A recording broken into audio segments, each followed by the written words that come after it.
Prior to reading the recommendation on the next item, just a point of privilege. Decisions and policy, of course, belong to the board, but staff works diligently to support those decisions. And so I'd like to take a moment just to thank the DOT staff that put in a lot of hard work into bringing this agenda item forward. In particular, Morgan Simmons, Laura Bell, Jonathan Yee, Mark Lambert, Carl Von Hagel, and many other staff at DOT that, again, worked diligently to serve the policy and decisions of the Board of Commissioners. By way of introduction, House Bill 930 of the 2018 session of the Georgia General Assembly allows the county to develop a referendum to levy a sales tax for the purposes of funding transit capital projects and transit operational projects. On February 8th, 2022, the Board of Commissioners adopted the Comprehensive Transportation Plan 2050 CTP Recommendations Report. This report was based on substantial technical analyses and a robust public engagement effort to address current and future transportation system needs of residents, support the economic vitality of Cobb County, and support regional connectivity. Since the adoption of the CTP, the department has engaged in further technical analyses, public involvement, city engagement, and commissioner policy discussions to identify opportunities to improve the county's transportation network. On December 12, 2023, the Board of Commissioners adopted a resolution authorizing staff to proceed with development of a Mobility SPLOST, MSPLOST, ballot referendum for November 2024, along with a program of projects with the goal to increase connectivity and promote a thriving community for all.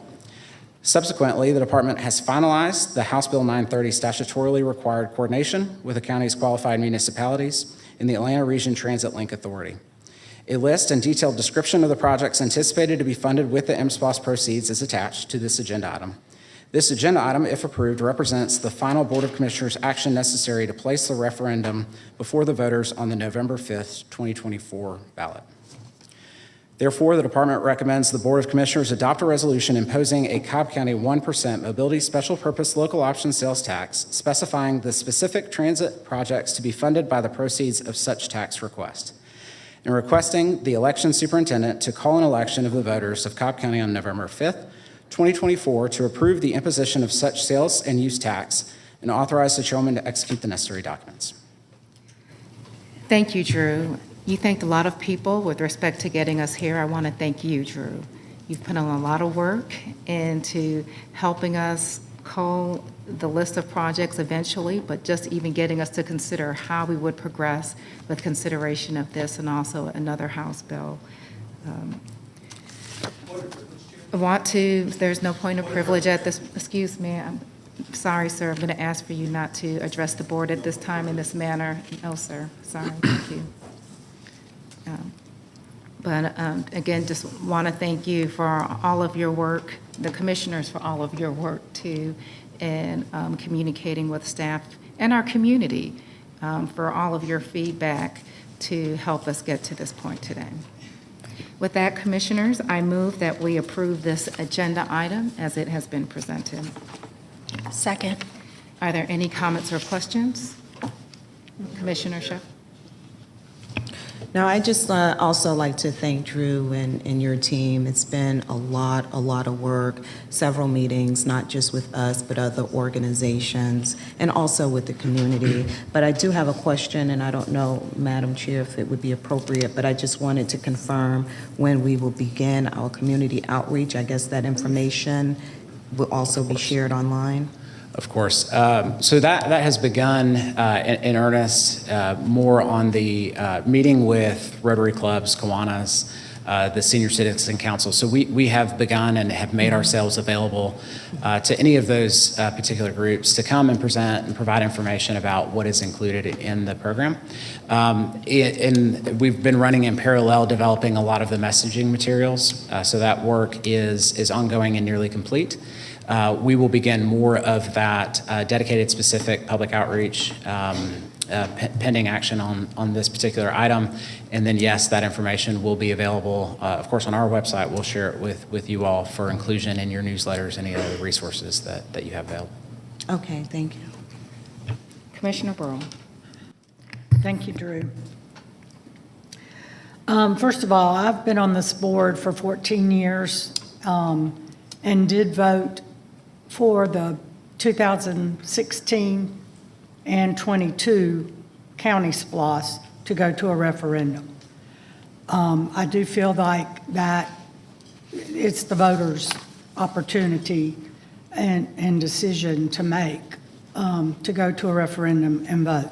However, those were 6-year projects, 6 years.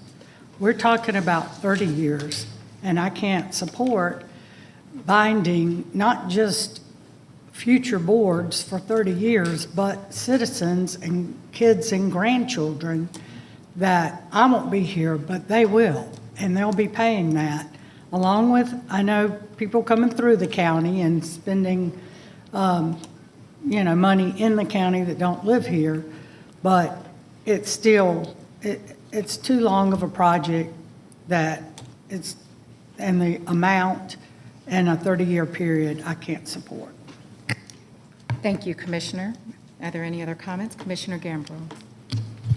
Drew, I know we had quite the discussion in work session yesterday, and I know you sent out an email, but I didn't see the pink sheet to make that correction in the agenda book.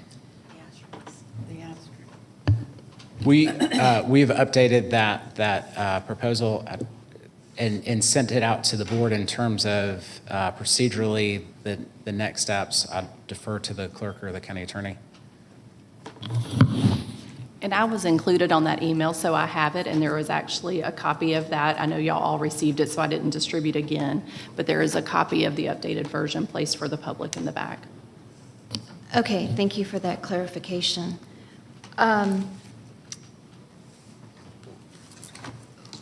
While I do not support the MSPLOST, there is many reasons I do not support the MSPLOST.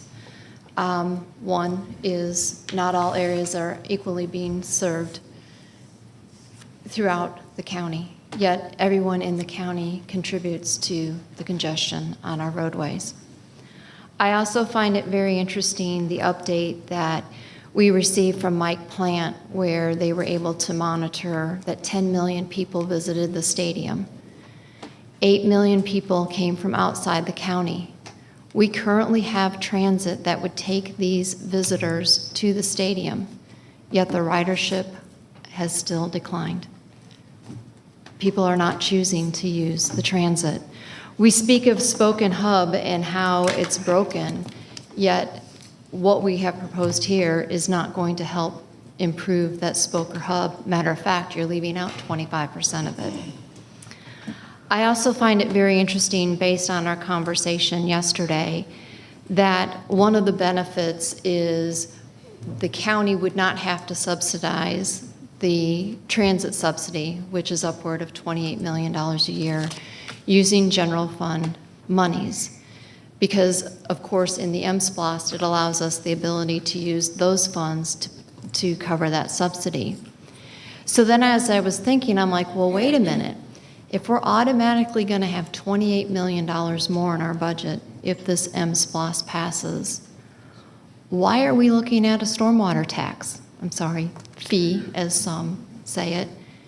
Because with $28 million more, that means we can also stop the $15 million water transfer. So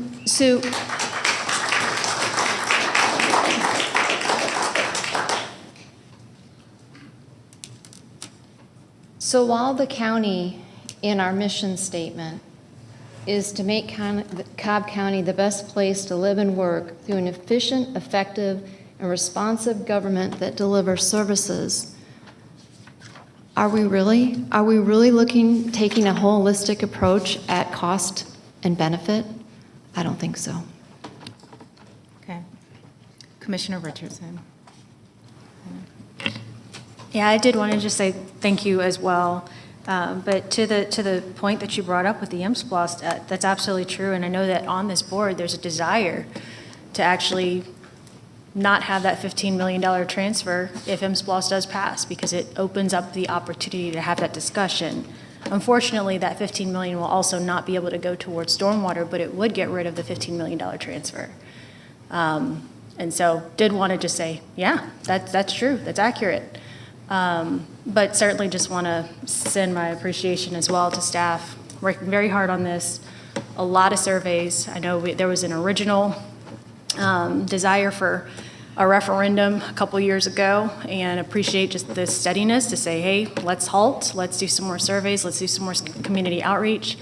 It's never going to be more, there's always more opportunity to do more outreach, but there was able to be a lot more pulled into this one. And I think while there's still, like you said, you can't agree with everything that's in there, but there are some really good things that will help move the county forward. And when you look at these projects, some of them take 30 years.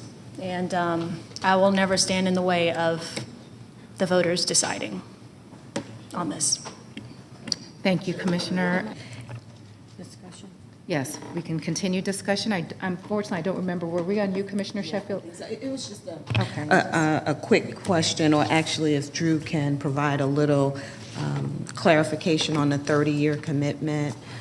Clearly, that's a concern of many. It was mine at first, if you recall our first meeting together.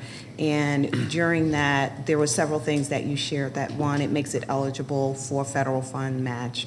And also a lot of that is for operational costs. So if you can just kind of walk us through that a little bit so that people are understanding it's not that it's 1 to 2 projects that's going to span over a 30-year before completion. I'd be glad to. So as I understand the legislative intent, when HB 930 was passed by the General Assembly, traditionally, as Commissioner Burrell mentioned, general SPLOSTs, the transportation SPLOST that had been provided as an opportunity to counties previously, were all in that 4 to 6 year time frame generally, because they're very capital in nature and generally smaller projects. And so that 4 to 6 year time frame allows for the county to project out what those needs would be and then be able to deliver them within a reasonable time frame. When they came around to transit and considering transit, transit referenda throughout the country include a much longer time frame, and that is what the General Assembly made available in House Bill 930. And the reason for that is because of those operational costs. And in order to provide sustainable funding, that funding needed to have that consistent resource so that the planning for a long-term transit system, where many of those projects do take significant amount of time to deliver, would not be have to be reconsidered or confined into shorter 4 to 6 year timeframes. And then in terms of the funding, much of what is proposed as funding for the larger projects, the high-capacity bus rapid transit connection projects, assume and we believe that the projects proposed here are competitive for the CIG program, the Capital Investment Grant Program, through the Federal Transit Administration. And as part of applying for those funds, what FTA requires is that the county demonstrate how that project would be funded for the long term. Because what they do not want to have happen is for federal investment, or in this case, local investment into a large BRT high-capacity project that can only be operated for, or known to be operated for a period of 4 or 5 years, at which point, should that operational funding no longer be there, the investment is no longer valid. And so FTA requires a 20-year funding strategy to demonstrate that the local operating authority has the ability to continue to operate that for the long term. And then, I'm sorry, you had a second part to that question that I failed to answer, and that was in terms of the delivery. And so what we have put together, and it is on our website, and anyone can find it at cobbcounty.org/MSPLOST, is the delivery cadence. And so what we have put together is what we anticipate to be able to deliver in the first 5 years, in the second 5 years, and then the full duration. And what folks would see when reviewing that information is that much of the system gets built out in that first 10 years. We do as much as we can in the first 5, but generally most of it is built in that first 10. And then beyond that, the remainder of the program is really about maintaining it in a state of good repair to make sure that it is responsive to the changing needs of the county, that the shelters, the buses, the technology that's utilized is well maintained and updated in a timely manner beyond that. Okay, thank you. Commissioner Burrell. Thank you, Drew. In our book on page 178, section B, 1 and 2, it's the language of how it will read on the ballot. So my question is, as we have these public meetings and hearings and get input from the public on the specific lists that we're voting on now, will that be able to change if it specifically says, you know, the list that's been developed now? After this action, if approved, the ballot question and the program of projects is set and cannot be changed without an action by the board. And I will remind the board, and I don't have the date specific, but there is coordination with elections to be able to get this on the ballot. So this is the opportunity to change any of that ballot language, any of the program of projects. After this, it is set until that November referendum, barring any last minute changes prior to the timeline with elections to actually get it onto the ballot. Okay. So it's not like our other open houses where we do feedback forums and have public input. It is set in stone what is going to be on the list. That's right. Very similar to General SPLOST, where after the board places it on the ballot, those educational meetings are really about, here's the project list, here's the ballot question, here's the information about what is included. Voters, it is your turn to make a decision. But the list can't be changed. That's correct. Thank you. Go ahead, Commissioner. I'm just going to follow up on Commissioner Burrell's comments because while we're going to be putting out a list, and it's quite an extensive list to the voters, not all those projects can be funded if you look at what each city is given. For example, and I'm guessing this is on the right page. You've kind of got me questioning here, Drew. Sorry. But for Austell, the total city allocation is $10 million. Yet their first project listed that is going to be what people see is Wild Horse Creek Trail South Part A for a bike pedestrian trail. But that trail alone cost $11 million. So yet here again, we're going to be go out educating the public of, okay, these are the projects we're going to do if you pass this MSPLOST. Oh, but we're not going to give you enough money to do one complete project. Are we going to be educating the community in that regards as well? Absolutely. And just what I mentioned previously about the funding is allocated based on the typical SPLOST allocation. The projects are provided for opportunity for selection. And you're right, we'll be clear that the funding is not sufficient to take care of all of the projects listed here, but it provides, in this case, the City of Austell the opportunity and flexibility to select which of those projects, based on the eligibility that's already being considered, which projects and when to fund those projects.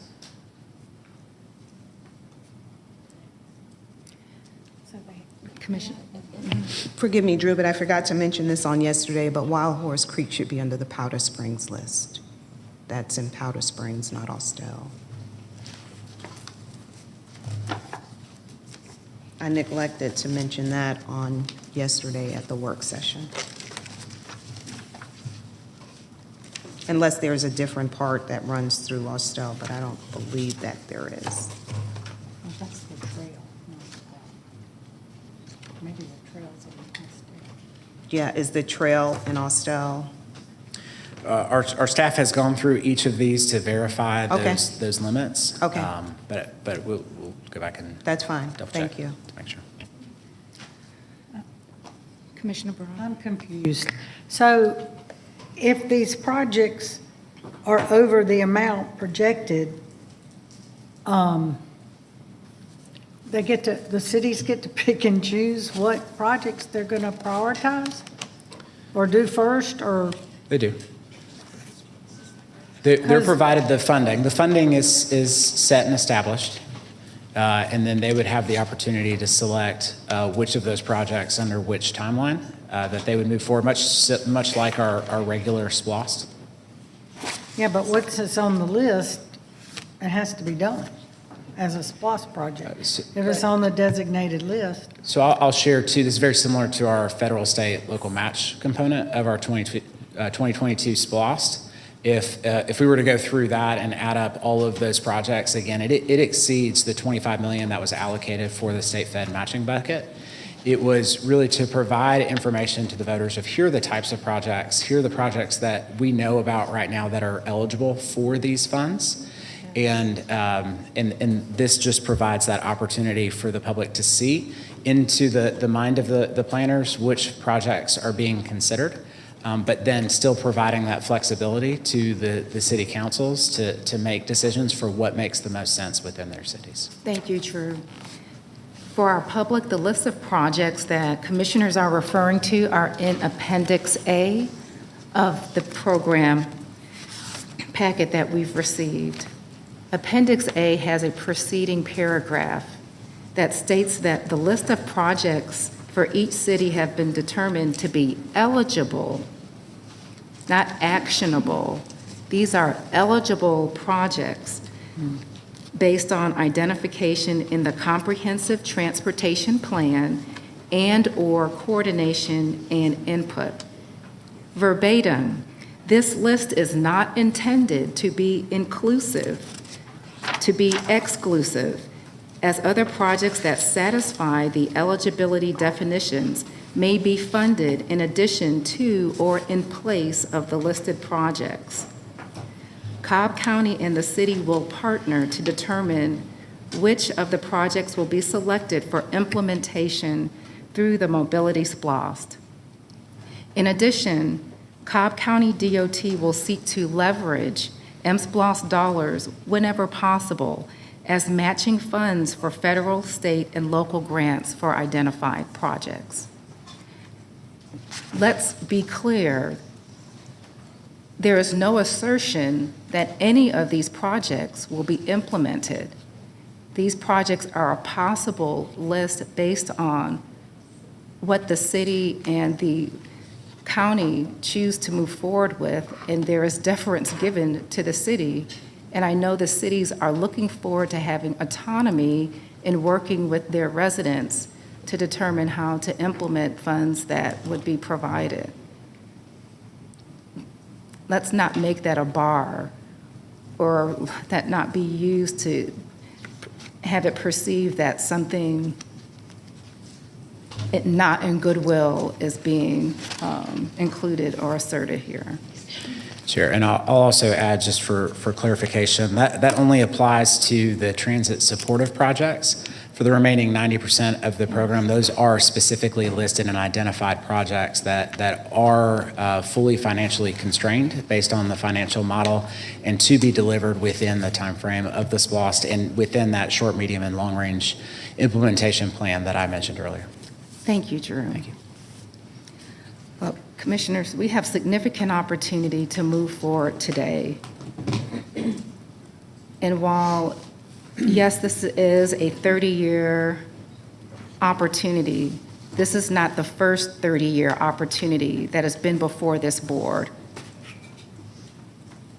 where even the commissioner that's concerned about the length of this program saw the vision with that last project and supported it, with the same opportunity to bind people that follow in the years after the implementation of this project. What it comes down to is, do we perceive that the future is worth it, that the opportunity is worth it? Yes, the details do matter, but the opportunity and the vision also matters here as well. And I perceive that we can do something that is transformational, as we have done before and seen the fruits of for this county. That transformational project has had a regional draw. This project could have a regional draw but it also enhances our ability to serve our own citizens. As was shared in comments, this project will not address the spoken hub system. That's exactly what it addresses. It addresses it by applying the ability to have on-demand transit for the entire county. We would like for all of the county to be served equally or equitably. As was shared by Commissioner Sheffield or inferred, every commissioner had opportunity to speak to DOT and make their interests known. What constrains investment is whether or not that commissioner desired for transit-oriented project or transit to be limited. If transit is limited, then the transit-oriented or related projects are also limited. But that does not limit our focus for all areas of the county. It is our desire that this uplifts and serves, and there is benefit to everyone who is here by way of direct projects, perhaps even in the reduction of congestion or in enhanced mobility that can be obtained through on-demand transit. I ask for us to please consider, even if we don't agree with all the benefits before us today, let's give the voter the opportunity to decide, as has been articulated over and over again. There were a number of speakers that spoke today with respect to the impact that this could have for them, whether they're a senior, whether they're younger, whether they use an alternate mode of transportation, or they just are supportive of transit. There are some people who are opposed to seeing this in their community. We have an opportunity to give every one of them an opportunity to determine where Cobb stands on this issue in November. And I would ask, if we don't have maybe if we don't perceive the visionary impact of this being implemented in 30 years, let's at least have the vision of letting our citizens decide in November. With that, commissioners, I call the question. The motion carries 3-2 with Commissioner Burrows and, Gamble in opposition. Thank you. Thank you.